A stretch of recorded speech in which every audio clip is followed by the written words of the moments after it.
Excellencies, ladies and gentlemen, good afternoon, and welcome to Spurring Investment in Cyber Sector Startups. That's quite a mouthful, really, cyber sector startups. And you're going to hear those words, cyber sector startups, over and over again in the next half hour or so, because we're going to talk about why it's so important to create a thriving ecosystem of cybersecurity startups and also big firms, but it's not enough to have big ones. Why is that? That's what we're going to be discussing. What can small startups do to make themselves more attractive to investors? And more important of all, what can governments do to support small cyber startups? Let me introduce you to our eminent guests. We have at the far end with us someone who knows all about cybersecurity investment, because that's what his business does. Ken Pentamonti, Principal and European Manager of the Paladin Capital Group. Welcome, Ken. Sitting next to him is Shoaib Yusuf, Managing Director and Partner of the Boston Consulting Group, based in Dubai. He's just flown in. We are delighted to welcome Her Excellency Juliet Wilcox, CMG, who is the Cybersecurity Ambassador for the UK government. Welcome, Juliet. And finally, from Finland, Peter Sund, CEO of the Finnish Information Security Cluster. So, shall we get stuck right in? Your Excellency, Juliet Wilcox, I'd like to ask you for the British government's perspective, first off, on the importance of a flourishing ecosystem of small and innovative cybersecurity startups. Thank you. Well, it's a real pleasure to be here, and talking about the ecosystem is absolutely at the heart of the UK government's cyber strategy, and that reflects, I think, the importance we attach to building a really strong and resilient cybersecurity industry to support businesses, to support societies, to support the government. But it has to start somewhere. And quite often, when you're thinking about innovation, about new ideas, about taking risks, about thinking things differently, then some of these are things that flourish out of very sort of small groups of thinkers, possibly connected to academic institutions, people who have come up with a good idea and are just trying to put it together and not necessarily bound by a grand strategy for a large company or indeed the sort of directive finance that sometimes comes with that. So you can get some of the incredible innovation that comes out of small startup companies thinking this through. But of course, and as I'm sure we will explore today, it's not as straightforward as that. But frequently, it's where the spark, the innovation, and the mad idea comes from in the first place. And for the UK, making sure that that access to that innovation and that innovation is allowed to flourish is absolutely at the heart of our sense of what the ecosystem needs to be supported by. Thank you very much for getting us going. Ken Pentamonti, well, Paladin, this is what you do, security investments, cybersecurity. So you have one fund devoted just to cybersecurity investment. So what are the key benefits for investors and the broader cybersecurity ecosystem from investing in early stage, small startups? Well, thanks, Nisha. It's a pleasure to be here. And yeah, I think there are multiple benefits to investing in early stage startups in the cyberspace. Obviously, first, we believe a fantastic place to invest just from a pure returns perspective. We think that the cybersecurity sector is a huge and growing area for all of the reasons that we've been discussing over the last couple of days. It's a space, a sector that's critical for national security, for corporate security, for the betterment of our society, and so it's a sector where the technologies that we invest in those early stage companies are critical, and as an investor, that makes for a fantastic area to invest early. Those companies use our capital to then hopefully grow and expand both their technology as well as their footprint globally, and creates, hopefully, for us, some very attractive returns. That's from an investor standpoint. From a greater kind of societal and cybersecurity ecosystem standpoint, early stage startups are critical. They're really the engine for innovation in the whole space. Large companies, governments can't and won't do everything that's needed to innovate and to create next generation technologies.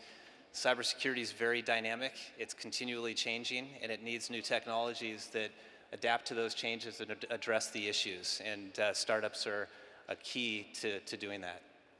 So we've just heard from Ken Pantamonte and also from Juliet Wilcox how important it is to have those early stage small companies because they are the engines for innovation. But yet, I wonder, how easy is it for them to survive? What is the space for them? And I'd like to put that question to you, Peter Sund, if I may. I've been puzzling about this. Of course, cyber threats are increasing, and therefore there's a room and a demand for innovation. But at the same time, is there space for startups? Or is it being dominated by the really big, the behemoths, the giants? Well, indeed, the dominance is rather evident also for the big players. That is certainly true, but it's also necessary that because cybersecurity, in terms of looking at the sort of customer base and organizations who essentially virtually everyone needs cybersecurity products and services. So a lot of it is like mass commodities, one could say. But on the other hand, like we just heard, the fact is that the innovation part and sort of finding the gaps, what exists in the market, that is quite often done actually by the smaller actors and startups because they are much more agile and there is always some kind of new thinking involved there that something is missing, that there is a gap, there is an opportunity, and hence the kind of, I would even say, the agility that is, it comes along with startups. It's kind of in the DNA of being small. Indeed, indeed. So they've all said the same thing, really. The small companies are finding those gaps, finding the opportunities, and coming up with the creative thinking. And so I'm sorry to be a slightly pessimistic voice here, but Shoaib Yusuf, may I ask you, why is it that investment in startups this year, cybersecurity startups in particular, I mean, has plummeted? And is that something we should be worried about then? Thank you, Nisha, for such a kind of important question, which is on the top of pretty much every entrepreneurs. They have been like trying to kind of understand, is this the right time to kind of, launch their startups? But before I answer this question, I would like to take this opportunity to also thank GCF Institute for uniting the brightest minds in the cybersecurity industry to discuss such important topics.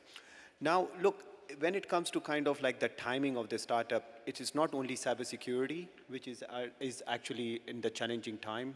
We have a global economical stress, and because of that, many of the investors are very reluctant in terms of where to invest and is this the right time to invest. So I don't think so that cybersecurity as a topic, as an industry, is at the risk of that. So it will come back. Now, if I look at the history, we had 36 unicorns in cybersecurity as compared to 6 in 2021. So I'm fully optimistic that cybersecurity industry is there and gonna thrive, and there is a huge potential, and I will see that it will come back.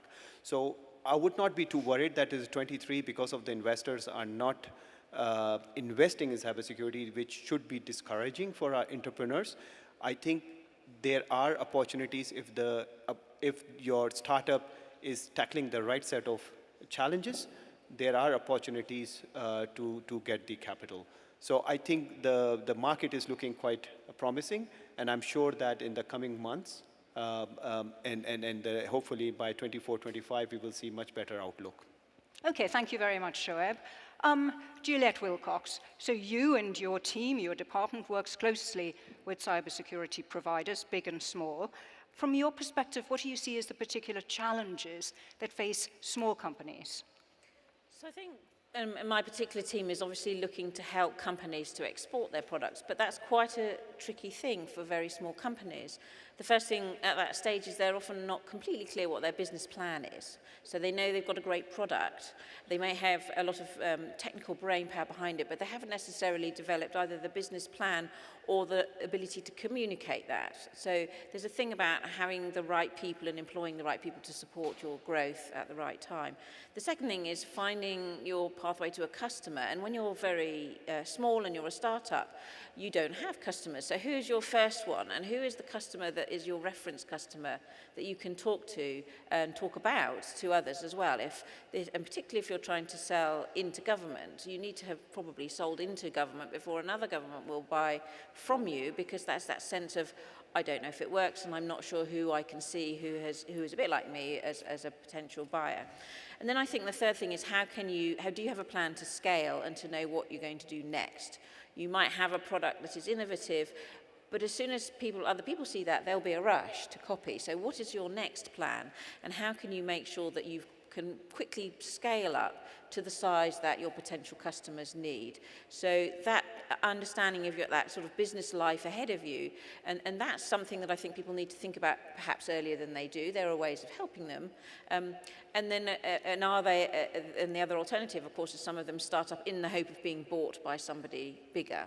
So again, are you really clear about where you want to take the culture and the journey of your startup, what your future looks like, who your customers are likely to be, and how you're going to explain yourself to them in order to make sure that they can understand your product and then fit it into their cupboard of cybersecurity products. So it sounds to me like you're saying that many startups have very good ideas, they've developed the technology, but they don't necessarily know how to market it, how to turn it into something that is a viable business and bring in revenues. I think that's right, and that's where I think they can get support, and certainly in the UK we provide quite a bit of support through various schemes run by the NCSC or through our Cyber Runway program or through our clusters program. So you can get mentoring advice, and it's being willing to step into that ecosystem of support and making sure that you don't necessarily think you know it all because you are the masters of the technology, but recognize there is actually a sensible business development process to go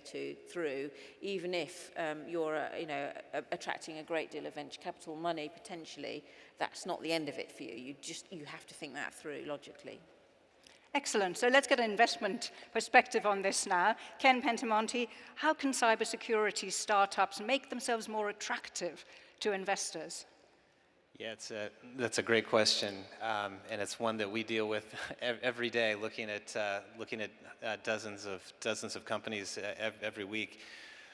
What I would say, first off, cybersecurity is, well, a very, very attractive space, and one where we believe is a huge and growing area to invest. It has attracted lots of companies, and as a result, many of these companies often become very difficult to differentiate between. They look on the surface like they're doing very similar things for businesses, and so I think one of the first things right off is for startups to understand and very clearly communicate what they're doing different, how they differentiate. Usually and ideally, it's from a technology standpoint, and there's a barrier to entry that they've developed. And so to understand their competitive landscape, and to be able to communicate that differentiation clearly, I think is one very, very important piece. Also, to be very clear as to what specific part of the market that they're trying to go after. Cybersecurity is a very broad space. There's securing digital infrastructure can be across a number of areas, networks and data, and across cloud, across different communication channels. So very important for the company to understand its market, be able to define that size and the scale of that market, and do that in a way that's concise and clear. And then I would say, lastly, the companies have to have a very clear knowledge of what they want to use the capital for. Our capital is expensive. We expect very good things from the companies that take our money, and what they have to do is understand what specifically are they going to do with the money, and how are they going to generate return for that money. So, and that's usually in terms of developing additional capabilities with the technology, as well as further building out their sales, marketing efforts, and growing globally. And so I think those are the key things that we look for when we look to put capital to work. Indeed, and capital is even more expensive right now, and that might indeed be why the investment in startups has been on the lower side this year. Thank you very much, Ken. So we've been hearing about AI, haven't we? And the threats, cyber threats posed by the burgeoning AI field right through the last couple of days. But what will the impact of AI have on cybersecurity startups themselves? That's what I'd like to ask and get different perspectives from both Peter Sund and Shoaib Yusuf. So can I start with you, if you don't mind, Peter? How will the continued growth, the AI everywhere world that we're in now, affect cyber startups? Will they require even more capital? Well, thank you for a great question. Firstly, I am not convinced yet that AI is everywhere. Okay. I think AI is very high on the hype curve. That's where it's the biggest, I think. But of course, machine learning and automation and other things have existed in the industrial environment for a very long time. It just seems that the sort of public awareness and public access to a certain type of AI systems is now creating this a little bit of this hype. They are excellent. That, of course, is also a fact. So I think one aspect is clearly so that for smaller actors, these sort of general large language model-based AI systems and others, they can really help actually in the sort of general management issues of companies. They can increase productivity and so on and so on. But then the other side is, of course, the responsible use of AI. And as we know, there is very difficult to find technologies that would have not been misused. So it's quite certain that AI will be misused as well, and it is already being misused. That is certainly true.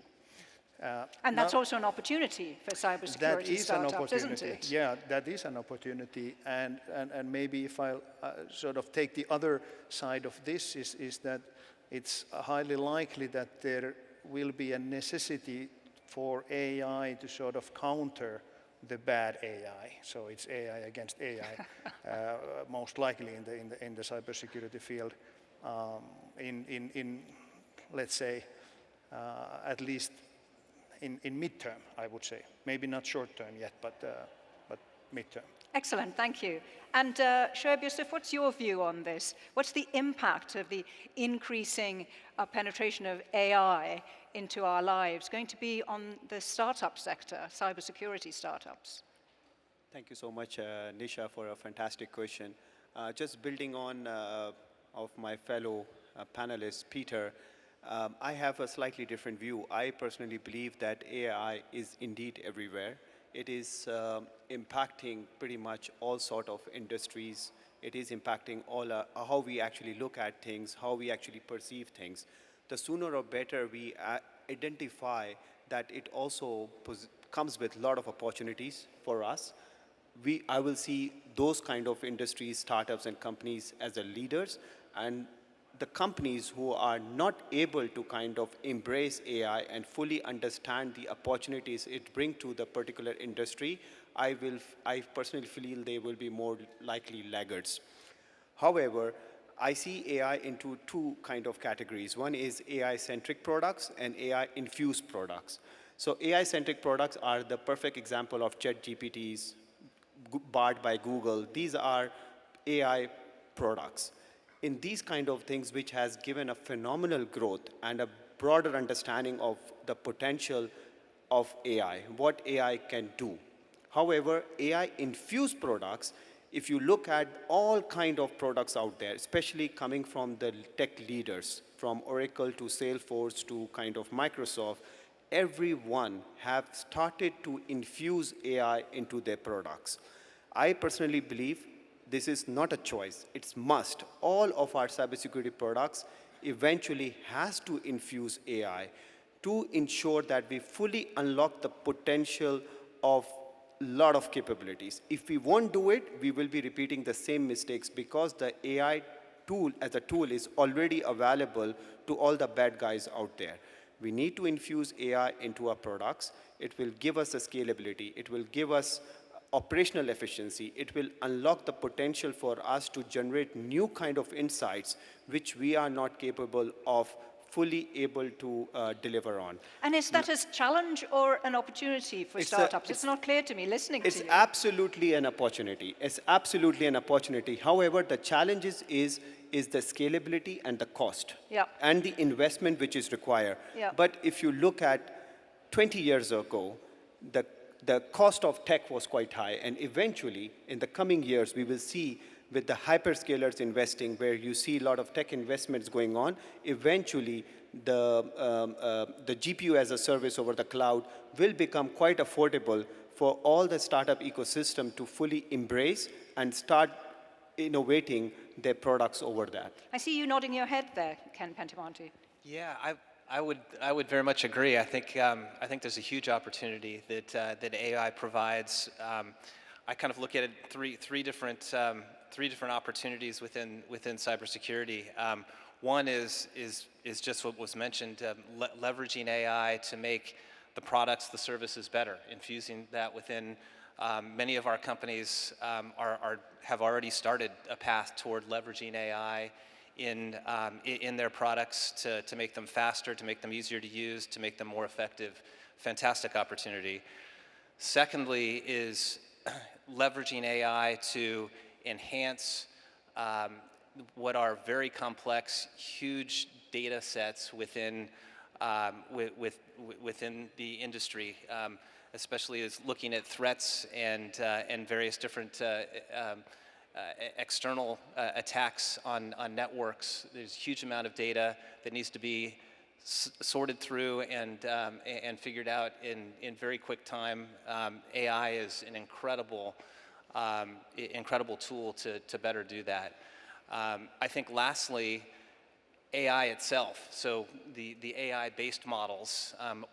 Large organizations, governments are going to continue to use AI for various different purposes, non-cyber related purposes, but those AI models and the data that goes into those AI models needs to be secure. So that's going to open up a whole new realm of cybersecurity technologies that secure those models and secure that data. A whole new specific application for it. So clearly there is national interest in having a burgeoning cybersecurity ecosystem of small and large companies. What role does government play then in supporting the smaller companies that may not really have got going yet and not standing on their feet independently? I'd like to start with a government perspective and ask the UK Cybersecurity Ambassador, what have you seen to be the most effective ways in supporting and directing and targeting support to small startups?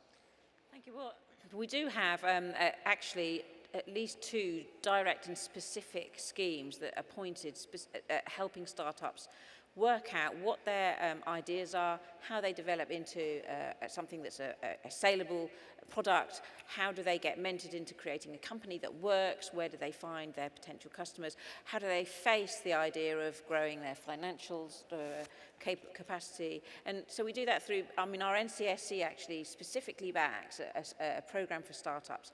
It gathers together people who, startups that are interested in solving very specific problems that governments have identified, and then it will help them to grow into viable companies that can then become the sort of vehicle through which we solve some of our future problems. And that allows them to have those opportunities to meet in the UK and overseas partners, mentors, and access to finance.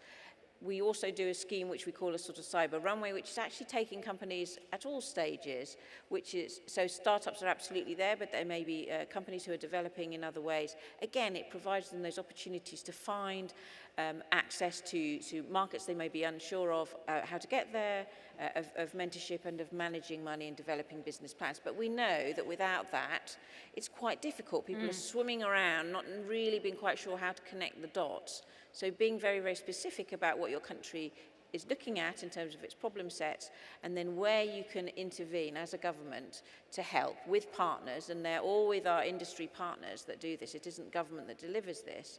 That allows you to then have that network that's built into the program and allows them to sort of expand and find opportunities to develop, and sometimes to fail. You know, it helps them also to explore areas where they're not going to be successful, places where they don't think they want to develop, where they're not good enough and need to employ different kinds of people in their company. So testing that through a sort of safe space of mentoring, I think, is it's as incredibly useful as important. anything. Thank you, Juliet.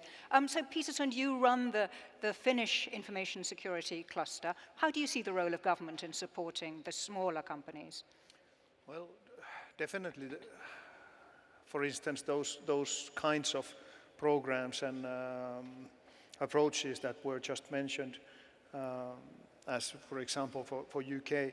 But there is also kind of the other side that sort of government instruments and support not leading to a situation where the government picks out the winners, the winning horses, so to say, that we have to be also careful on that, because the market has to sort of live on the competition and so on. But the fact is that the smaller actors, they do need support, because especially when we talk about really novel sort of innovations and novel approaches, quite often these sort of key persons in these companies, they are not business specialists. They don't have the networks. They don't know exactly how to run businesses. They don't know how to acquire funding and how to test and validate early enough of their sort of portfolio or the innovative idea, and hence we need all these multitude of supporting actors. That absolutely is correct in the sense, but I think more over, I think, for example, for Finland, as our internal market is smaller than many others, we quite often we wish to focus on the sort of international trade side, that how Indeed. can we sort It's a of necessity, support isn't it? that side. Thank you, Peter. Shoaib, over there, hello. I want to ask you about public-private partnerships at this point of the discussion. What's the record like? Have they been effective? Have they delivered? Nisha, this is a fantastic question, and I think it's all depend on the quite a few variables that how you view public-private partnership. It depends on the economics and the national kind of, how big is the market, what is the maturity of a particular country, how fragmented, how much kind of cybersecurity players are already there, how much is the demand. So there are quite a few variables which play a role in terms of public and private partnership. I personally believe that the countries who are quite behind in terms of their cybersecurity capacity to deliver on their supply needs, the government has to play a pivotal role in orchestrating the industry. They have to kind of play a role in bringing the private sector together. They have to kind of stimulate public-private partnership, because doing that, it allows a lot of stimulation in R&D. It allows a lot of incentivized programs for the private sector to look at cybersecurity differently. And most importantly, it also allows entrepreneurships to kind of not only launch their startups and bring their innovative ideas forward, but it also have the government who is providing the support, much needed support for the technology transfers, for patenting, and many of these things are quite expensive. And public-private partnership plays a pivotal role in terms of stimulating that growth. So my short answers, Nisha, is it depends on the maturity of the country. It depends on what is the phase and what is the vision that countries see. Is the country really see cybersecurity as one of their strategic priority? And if they see a lot of demand, government has to play a role, and public-private partnership is the way to go. Thank you very much, Shoaib. So shall we end on a positive note, Excellencies, ladies and gentlemen? I'd like to ask Ken Pentamonti, can you share some positive examples, some success stories in this field with us? Yeah, sure. I think there are I think a whole bunch of great success stories. It was mentioned how many unicorns there are now in the cybersecurity sector. That's it's great to see that the sector has really grown over the last handful of years, and I think will continue to be a significant sector within the broader tech investing sector. I think there's some really interesting ones. We talked about public-private partnerships. There's an entity called InQtel in the United States that's done a really good job of identifying innovative technologies that are now being used in the US government.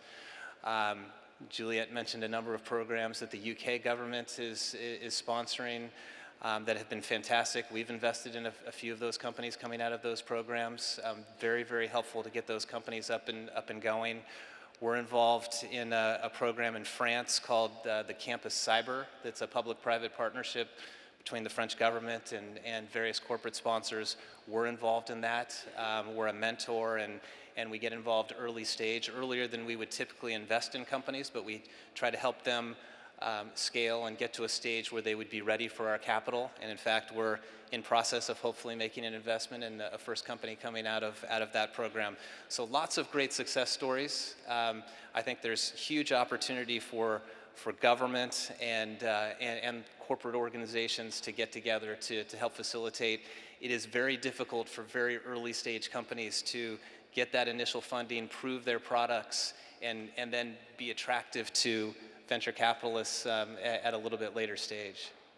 On that note, we shall draw our conversation to a close. I've learned a huge amount from our discussion, some of the struggles that small startups face, the ways in which government can help and why it's so important, and what the national economic and defense payoff and benefits are for us all. Shall we join our hands to say thank you to our eminent speakers, Ken Puentuanti, Shoaib Yusuf, Her Excellency Juliet Wilcox, and Peter Sund. Thank you for joining us.